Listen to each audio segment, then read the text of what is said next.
محمود غزنوي رحمت الله علیه ډېر لوی مجاهد او پاک انسان تیر شوی دی. پلار یې مخکې پوجي سبکتګین او بیا بادشاه جوړ شو. نو چا ورته وی چې یاره ته خو د سبکتګین زوی نه، هغه زمانه د غلامانو وه، ته ماشوم وي او راکوټې وي غلام وي. سبکتګین واغېشتې او دومره مینې یې درکړه لکه پلار چې زوی له ورکوي. نو ته خو د هغه زوی نه، چاته ماشوم والی یادي، شک پیدا شو چې د هغه زوی یم او که نه یم. بل دا ورته پته نه لګېده چې د دین خو بلا شعبې د بهترینه شعبه پکې کمه ده. د دواړو جهانو د سردار مبارک حدیث دی چې العلماء ورثة الانبیاء. آیا دا حدیث په صحیح سند سره رسېدلی دی او که نه؟ دا د پیغمبرانو وارثان دی او که نه؟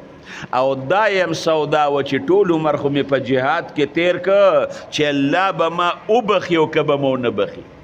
دا درې سوداګانې وې.